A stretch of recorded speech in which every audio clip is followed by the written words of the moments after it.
جب نہ جان جا رہی ہو نہ عزت جا رہی، تو پھر پیسہ بھی شریعت میں حکم ہے کہ اس کی بھی حفاظت کرو۔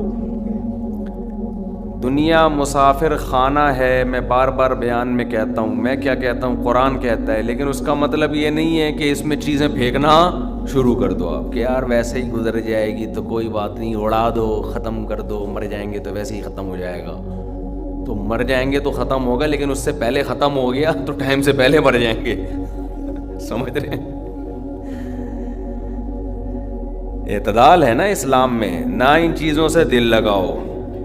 سورہ بنی اسرائیل کی کیسی بہترین آیت ہے۔ آج میں سفر سے آیا ہوں تو میری سیٹنگ بھی تھوڑی سی آؤٹ ہے، کیونکہ میں سویا نہیں ہوں پوری رات۔ تو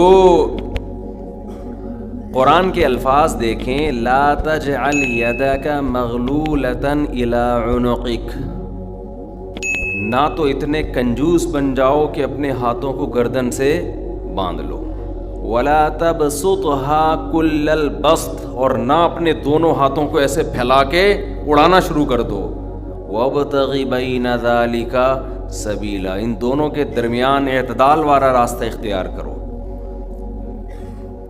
اچھا، ہر آدمی کہتا ہے میں اعتدال سے چل رہا ہوں، کہ نہ میں اتنا ایسے اڑا رہا ہوں اور نہ میں کنجوس ہوں، کیونکہ میں نے اس دن میری گاڑی کا شیشہ ایک بندے نے صاف کیا تھا، میں نے اس کو 10 روپے دیے تھے، میں تو بالکل بھی کنجوس نہیں ہوں۔ اس دن چمونی آپا آئی تھیں ہمارے محلے میں، میری والدہ کی بڑی اچھی دوست ہیں، تو میں نے ان کو چائے پلائی تھی، میں تو میں نے یہاں میری مسز نے کہا تھا کہ 2 سموسے لے آؤ، میں لے آیا تھا۔ اگر میں کنجوس ہوتا تو میں کہتا نہیں، نان نفقے کے علاوہ کچھ بھی گھر میں نہیں آئے گا۔ تو آپ میں اعتدال ہے یا نہیں، یہ فیصلہ خود نہ کرو میرے بھائی۔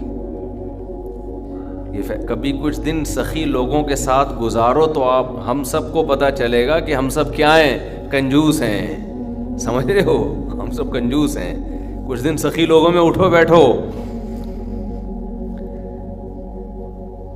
اسلام چاہتا کیا ہے؟ جو اسلام چاہتا ہے وہ تو میں پوری بات کہوں گا تو شاید جمعہ پڑھنا چھوڑ دیں آپ لوگ۔ اسلام کہتے ہیں مسافر خانہ سمجھو اس کو، اتنا نہ اڑاؤ کہ کل مانگنے کی ضرورت پیش آ جائے، بس اس سے کم خرچ کرو، ٹھیک ہے نا؟ یہ رکھنے کی چیز نہیں ہے۔ لیکن ہم یہ نہیں، ہم نے تو کتنے سالوں کا جمع کر کے رکھا ہوا ہے، جمع ہوتا جا رہا ہے، ہوتا جا رہا ہے، ہوتا جا رہا ہے، پلاٹ کی شکل میں، گولڈ کی شکل میں، دکانیں، پھر پراپرٹی، ہوتے ہوتے ہوتے۔ کمال کی بات یہ، اسلام کمانے سے منع نہیں کر رہا، جمع کرنے سے منع کر رہا ہے۔ اور ہم نے دینداروں کو دیکھا ہے کمانے کی زیادہ کوشش نہیں کر رہے، جمع زیادہ سے زیادہ کر رہے ہیں۔ عجیب بھائی، ارننگ بڑھاؤ، اپنی ڈبل کر دو، اس میں فائدہ ہے، مسلمان پاورفل ہوگا تو اسلام ترقی کرے گا۔ تو کہتے ہیں نہیں یار میری آمدن مہینے کی اتنی ہے تو مجھے کیا ضرورت ہے، لیکن اس آمدن کو کیا کر رہے ہیں، جمع کر رہے ہیں۔ بھائی کمائی ڈبل کر دو تاکہ خرچ بھی کیا ہو جائے، خرچ اچھی جگہوں پہ شروع کر دو۔ اپنے لیے نہیں کماؤ، قوم کے لیے کمانا شروع کر دو نا، ڈبل کمانا شروع کر دو، 4 گنا کمانا شروع کر دو، لیکن اس کمائی کو پھر خیر کے کاموں میں خرچ کرو۔ نبی صلی اللہ علیہ وسلم نے فرمایا ایماندار تاجر وہ شخص جو اس لیے تجارت کرے کہ لوگوں کے سامنے ہاتھ نہ پھیلانا پڑے، ایمانداری کے ساتھ تجارت کرے، پیغمبروں کے ساتھ ہوگا قیامت کے دن۔ حضرت عثمان اگر تھوڑا کماتے تو 400 گھوڑے دیتے جہاد میں، بولو نا، گھوڑا لینڈ کروزر تھا اس زمانے کی، 400 V8 حضرت عثمان نے دیے ہیں، کتنا کمایا ہوگا۔ ہاں اتنا کمانا کہ آپ اپنے صحت کی کبھی خیال نہ کر سکیں، آپ بیوی بچوں کو بھی ٹائم نہ دے سکیں، وہ پھر کمانے میں بے اعتدالی ہے۔ کمانے کا ایک حد تک آپ کے ٹائم اور جسم سے تعلق ہے، اس کے بعد کھوپڑی سے تعلق ہے۔ کھوپڑی نہیں استعمال کر رہا، گدھا بنا ہوا ہے، محنت بہت کر رہا ہے، ہم نے ایسے کمانے والے دیکھے ہیں کہ سارا دن کمانے کی فکر میں ہوتے ہوتے بچوں کی فکر ہی نہیں ہے, بیوی کو ٹائم نہیں دے رہے, ماں باپ کو ٹائم نہیں دے رہے, اپنی صحت کو ٹائم نہیں دے رہے. تو زیادہ کمانے کا یہ مطلب ہرگز نہیں ہے. زیادہ کمانے کا مطلب یہ ہے کہ کمانے میں ٹائم تو آپ نے اتنا ہی دینا ہے جتنا آپ کی صحت اجازت دیتی ہے. نماز کا ٹائم نکلے, تہجد کا ٹائم نکل جائے, تسبیحات تلاوت کا ٹائم نکلے اس میں آپ کے لیے, کچھ اللہ کا ٹائم بھی نکلے, کچھ دین کی تبلیغ کا ٹائم بھی نکلے, کچھ پڑھائی کا ٹائم بھی نکلے. ویڈیو نہیں بنائے بھائی, یہاں لکھا ہوا ہے نا, کچھ پڑھائی کا ٹائم بھی نکلے. یہ تمام چیزوں کا ٹائم نکلنے کے ساتھ ساتھ پھر کمانے کو ٹائم دینا ہے. اس میں پھر جب اتنا ٹائم دے کے پھر پلاننگ کر کے اس کو بڑھانے کی کوشش کرنی ہے, یعنی ارننگ کو بڑھانے کی کوشش کرنا ہے. یہ نہیں کہ آپ نے ٹائم زیادہ دینا شروع کر دیا اس میں. ٹائم زیادہ دینے سے تو آپ کی صحت کو نقصان ہوگا نا. ارے 5 نمازیں تو پڑھنی پڑیں گی نا ٹائم پہ, پھر تلاوت روزانہ کرنی ہے کہ نہیں کرنی ہے, صبح و شام کی تسبیحات ہیں وہ بھی کرنی ہے, تہجد کی بھی کوشش کرنی ہے, باپ کو بھی ٹائم دینا, اماں کو بھی, بیوی بچوں کو بھی, پھر باقی پھر اپنی ایکسرسائز وغیرہ صحت کو بھی, پھر باقی ٹائم کس کو دینا ہے, وہ پیسہ کمانے کو دینا ہے. پھر اس پیسہ کمانے کے کو جتنا ٹائم آپ نے دے دیا تو اس میں آپ کہہ سکتے ہیں کہ پھر ہم اس کو بڑھائیں کیسے. ہم تو 8 گھنٹے کمانے کو دے رہے ہیں, اب اس میں کیسے بڑھائیں ہم. تو بھائی کھوپڑی استعمال کر کے کیا کریں, اس کو بڑھائیں. کھوپڑی سے چیزیں بڑھ جاتی ہیں. کھوپڑی تو استعمال مسلمان کر ہی نہیں رہا ہے نا. اب یہ کہ کیسے کھوپڑی استعمال کریں, تو آپ خود استعمال کرو کہ یار میں یہ کام کر رہا ہوں تو میں اگر یوں کر لوں تو یہ ایسے بھی ہو سکتا ہے. یہ بیٹھیں گے تو سمجھ میں آئے گا انشاءاللہ آپ کے خود, لیکن بیٹھتے ہی نہیں ہیں, سوچتے ہی نہیں ہیں. جو جہاں کھڑا ہے وہیں کا وہیں رہے گا وہ. خیر, تو میں کیا عرض کر رہا تھا, وہ تو بات ختم ہو گیا. آپ لیٹ آئے نا, اصل بات کچھ اور شروع ہوئی. اچھا خیر, جلدی سے بات کو میں لے کے آتا ہوں. تو اعتدال جو ہے نا, سخاوت, سخی لوگوں میں آپ اٹھیں گے بیٹھیں گے تو پتہ چلے گا کہ اعتدال کسے کہتے ہیں. عربوں میں بڑی سخاوت ہے, ہم نے علماء میں بڑی سخاوت دیکھی ہے. تو سخاوت کا مطلب یہ ہے کہ آپ اتنا خرچ نہ کریں کہ کل آپ کو مانگنا پڑ جائے. اس کا علماء نے ایک معیار بیان کیا ہے, وہ خوب اچھی طرح سمجھ لیں, وہ بڑا زبردست معیار ہے کہ اپنے اور اپنے بیوی بچوں کے لیے 1 سال کا ذخیرہ کر لیں پیسوں کا, چاہے وہ گولڈ کی شکل میں ہو یا کرنسی کی شکل, بہتر ہے گولڈ کی شکل میں ہو. آج اگر آپ جاب لیس ہوتے ہیں تو 1 سال تک اگر آپ کو جاب نہ بھی ملے تو آپ نے جو پیسہ اسٹور کیا ہوا ہے اس سے اسی معیار کی زندگی اپنے گھر والوں کو دے سکتے ہیں جو اب تک دیتے آئے ہیں. اور یہ 1 سال آپ کے پاس جاب تلاش کرنے کا یا کاروبار دوبارہ سے اٹھانے کا آپ کے پاس موقع ہے. 1 سال سے زیادہ کی پھر کوئی انتہا نہیں ہے. لوگ کیا کرتے ہیں, جمع کر رہے ہیں کہ کل اگر جاب چلی گئی, کل اگر کاروبار ٹھپ ہو گیا تو بھائی کل کیا, پھر تو خبر تک کا رکھو سنبھال کے, وہ تو پھر ٹینشن سے ہی دنیا سے جاؤ گے. تو کچھ اللہ پہ توکل کرو نا اس معاملے میں. اللہ ہمارے بس میں یہ تھا, 1 سال ایک خاص مقدار ہوتی ہے, اس میں چاروں موسم آ جاتے ہیں. بھئی کاروبار آپ کا نہیں چلا, سردی میں نہیں چلا تو ہو سکتا ہے گرمی میں چل جائے, خزاں میں چل جائے, بہار میں چل جائے, تو کبھی نہ کبھی تو چلے گا. نہیں چلا تو پھر اللہ نہیں چلانا چاہتا, بس اسی میں اللہ کرے بیٹھ کے. جو آدمی اللہ پہ اعتماد توکل نہیں کرتا وہ تو کبھی زندگی میں سکون میں آ ہی نہیں سکتا ہے. تو 1 سال کا اسٹور کر لیں آپ. اور بہت اللہ نے پیسہ دیا ہے تو بچوں کے لیے ایک پراپرٹی لے کے ڈال دی, پلاٹ 2-4 لے کے ڈال دی. مرنے کے بعد بچے بالکل روڈ پہ نہ آ جائیں, بس باقی کیا کرو, کھاؤ کھلاؤ. ٹھیک ہے, کیا کریں. ایک لطیفہ سنا دوں, ہمارے ایک دوست نے بھیجا تھا, بڑا زبردست قسم کا. ہمارے ایک دوست ہیں لاہور میں, انہوں نے کسی کا لطیفہ بھیجا, لیکن لطیفہ بڑا سبق آموز ہے. وہ ایک آدمی گیا گوشت کی دکان پہ, شاید آپ لوگوں نے بھی سنا ہو, اور کہنے لگا کہ 1 کلو گوشت دے دو. اتنے میں ایک بندہ آیا, یہ آدمی لینڈ کروزر میں گیا نا, بڑی VIP گاڑی میں, مالدار آدمی ہے, گوشت کتنا لے رہا ہے؟ 1 کلو. دوسرا آدمی آیا, اس نے کہا بھائی 10 کلو گوشت دے دے, چانپیں بھی اور دل بھی, کلیجی بھی, پٹ کا گوشت الگ, بکرے کی الگ نکال, فلانے الگ نکال. بڑے بھائی وہ کسائی اس کو چھوڑ کر اس کے پیچھے لگ گیا نا, اس کو پہلے گوشت بنا کے دیا. یہ جو 1 کلو والا تھا نا 1 کلو والا, اس کو غصہ آیا کہ یار اس کو تو 10 کلو دے رہا ہے کم بخت, 10 کلو والے کو پہلے دے رہا ہے. اس نے کہا بھائی وہ اس کا آرڈر بڑا ہے, وہ پرانا کسٹمر ہے ہمارا. اس نے کہا یار اس کے پاس اتنا پیسہ کہاں سے آیا کہ اتنا ویسے گوشت لے کے جا رہا ہے؟ اس نے کہا بات یہ ہے کہ اس کی 4 بیویاں ہیں. اس کی کتنی بیویاں ہیں؟ 4 بیوی, چاروں بیوہ ہیں. اور یہ چاروں بیویاں کسی مالدار آدمی کی بیویاں تھیں جو ان کے لیے بہت پیسہ چھوڑ کے گئے اپنی بیویوں کے لیے. اس مالدار نے کھایا کم اور بچایا بولو زیادہ. اب بچانے میں زندگی گزر گئی اس کی, تو ظاہر ہے کھانا نصیب نہیں ہوا, مر گیا.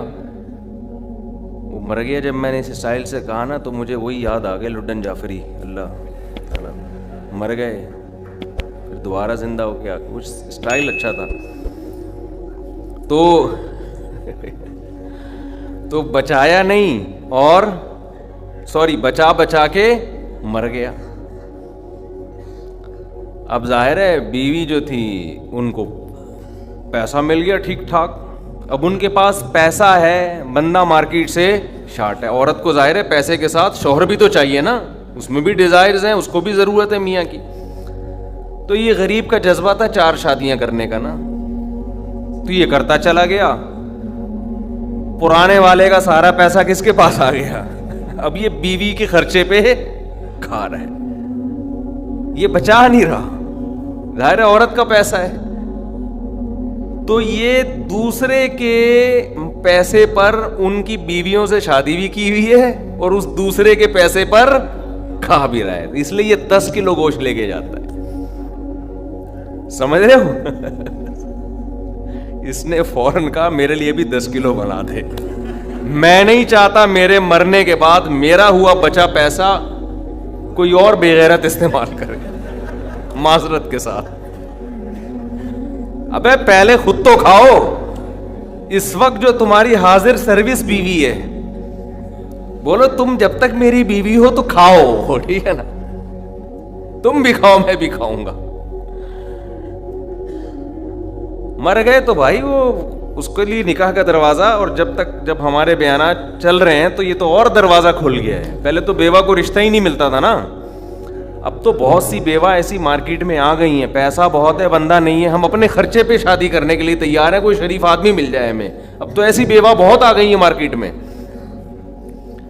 کہ جی پیسہ ہمارے میاں بہت چھوڑ کے گیا, بندہ نہیں ہے. تو میں نہیں کہہ رہا آپ بیوی کے لیے پیسہ نہ بچائیں, لیکن یہ دماغ میں رکھیں کوئی بغیرت آپ کے پیسے پہ آپ کی بیوی کے ساتھ زندگی گزارے گا, خرچہ آپ کا ہوگا, آپ اس کو پیسہ دے کے جا رہے. تو اعتدال اس چیز میں ضروری ہے. ایسے لاوارث نہ چھوڑو اپنے بیوی بچوں کو, لیکن اعتدال, اتنا بھی نہ دو تو کہ ہری ہری سوجنا شروع ہو. بچوں کے لیے بھی بناؤ کچھ.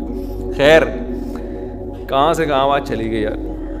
تو جلدی سے بات کو سمیٹتا ہوں, کیا کروں, پھر گھوم پھر کے ادھر ادھر دائیں بائیں جانے لگتے ہیں. تو یہ میں ان لوگوں کے لیے یہ لطیفہ ہے جو بہت زیادہ بچانے کی فکر کرتے ہیں. میں کہتا ہوں نا, آپ اپنی اولاد کے لیے بچا رہے ہو, اپنی اولاد کے لیے بچا رہے ہو, کھا نہیں رہے, نہ خرچ کر رہے ہو بچوں کے, تو بچے پھر جب بچوں کے پاس آئے گا تو وہ اپنے بچوں کی فکر میں بچائیں گے. تو آپ بھی تو خود کسی کے بچے ہو نا, آپ کھاؤ, بولو مجھے اپنے ابا کے بچوں کی فکر ہے, میرے ابا نے میرے لیے چھوڑا تھا, میرے بچوں کے لیے تھوڑی چھوڑا تھا. اور اگر آپ کے ابا نے آپ کے بجائے آپ کے بچوں کے لیے چھوڑا تھا تو آپ کے ابا تو بڑے بیوقوف تھے, کیونکہ بچوں کے لیے بھی اس لیے چھوڑا کہ وہ اپنے بچوں کے لیے چھوڑیں. پھر تو کھائے گا کون پھر اس کو بیٹھ کے؟ بات یہ کہ اللہ پہ اعتماد اور توکل بالکل ختم. یہ بھول گئے ہیں کہ جب انسان دنیا میں آتا ہے تو صرف پیٹ نہیں لے کے آتا, 2 ٹانگیں 2 ہاتھ کمانے کے لیے لے کے بھی آتا ہے. آپ کا بچہ اپاہج ہے تو سمجھ میں آتی ہے بات, 2 ہاتھ 2 ٹانگیں, تو بھائی جیسے آپ نے کمایا وہ بھی کمائے گا انشاءاللہ. جب آپ پیدا ہوئے تھے خدا نے آپ کی ماں کی چھاتیوں میں آپ کے لیے رزق پیدا کیا تھا.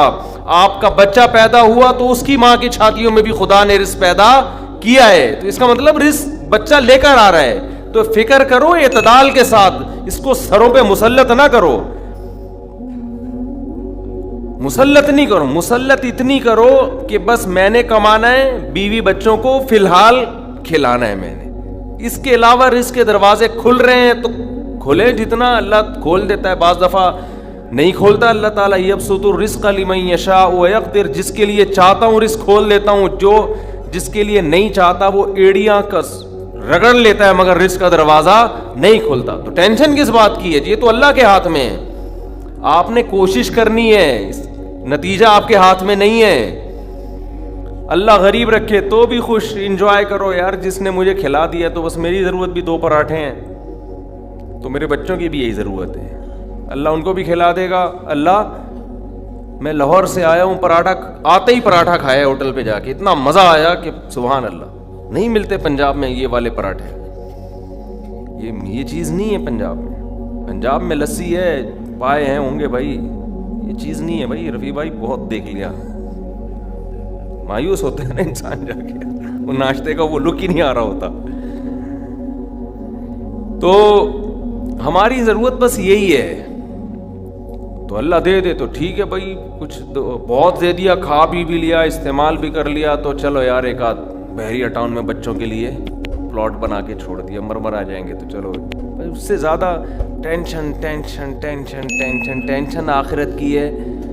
ہمارے ایک دوست نے پراپرٹی لی, اس کے ساتھ ہی قبرستان بھی ہے, تو بار بار وہاں کھڑے ہو کے بول رہے ہیں کہ یار دیکھو, میں ان سے کہہ رہا تھا, ان کو ڈرا رہا تھا, میں نے کہا آپ اپنا پلاٹ دیکھ دیکھ کے خوش ہوتے رہتے ہو, اصل پلاٹ تو یہ ہے, یہاں ہے, تھوڑے دنوں میں کدھر آنا ہے, ادھر آنا ہے. میں نے کہا یہاں آپ جو پلاٹ لیا اس پہ مکان بناؤ گے 10 15 20 سال کی کہانی ہے آپ کی, اس سے زیادہ کی مجھے سفید بال دیکھ کے لگ رہا ہے کہ ہوگی نہیں. اور یہاں 20,000 25,000 30,000 پتہ نہیں کتنا رہنا پڑے. تو جب اپنی پراپرٹی کو دیکھنے جاؤ, ساتھ میں یہ قبرستان پہ تھوڑی دیر کھڑے ہو کر دیکھ لیا کرو کہ یار آنا کہاں ہے, ادھر ہی. تو اتنا زیادہ خوش ہونے کی بالکل بھی ضرورت نہیں ہے. اس کی تیاری کیا کی ہے, اس قبر کی, اس کی تیاری کرو. اس کی تیاری ہے راتوں کو تہجد, اللہ کے سامنے گڑ گڑانا, نظر کی حفاظت کرنا, حرام کھانے سے اپنے آپ کو بچانا, اپنی اولاد کی اچھی تربیت کرنا. یہ اس کی تیاری ہے اس قبر کی. ذکر کرنا, دیکھو یہ جو ہم ذکر کرتے ہیں نا, لا الہ الا اللہ یا سبحان اللہ والحمدللہ, یہ ہلکے کلمات نہیں ہیں. لوگ اس کو ہلکا سمجھ رہے ہوتے ہیں نا, کہ کوئی تسبیح پکڑ کے لا الہ الا اللہ اللہ اللہ کر رہا ہے بیٹھ کے, کیا کر رہا ہے, ٹائم ویسٹنگ, معاذ اللہ. اللہ کو سب سے زیادہ یہ عمل محبوب ہے کہ میرا تذکرہ کر رہا ہے. ہم جب دنیا کا تذکرہ کرتے ہیں, پراپرٹی وہاں چلی گئی, ابے تجھے پتہ ہے وہ بھی ہاتھ سے نکل گئی پراپرٹی, اور یہ بھی ہو گیا اور وہ بھی ہو گیا, ابے تجھے پتہ ہے آج کل کون سا بزنس چل رہا ہے, صبح و شام دنیا دنیا دنیا جو کرتے ہیں نا, اس میں ہمیں دلچسپی ہے, اللہ کو کوئی دلچسپی نہیں ہے, یہ فنا ہونے والی چیز ہے. اور اگر ہم زبان سے لا الہ الا اللہ اللہ اکبر شروع کر دیں تو اس میں ہمیں دلچسپی نہیں ہے, لیکن اللہ کو اس میں بہت دلچسپی ہے. نبی صلی اللہ علیہ وسلم نے فرمایا, اللہ کے ذکر کے علاوہ سب کچھ اس دنیا میں باطل ہے, سب کچھ باطل ہے.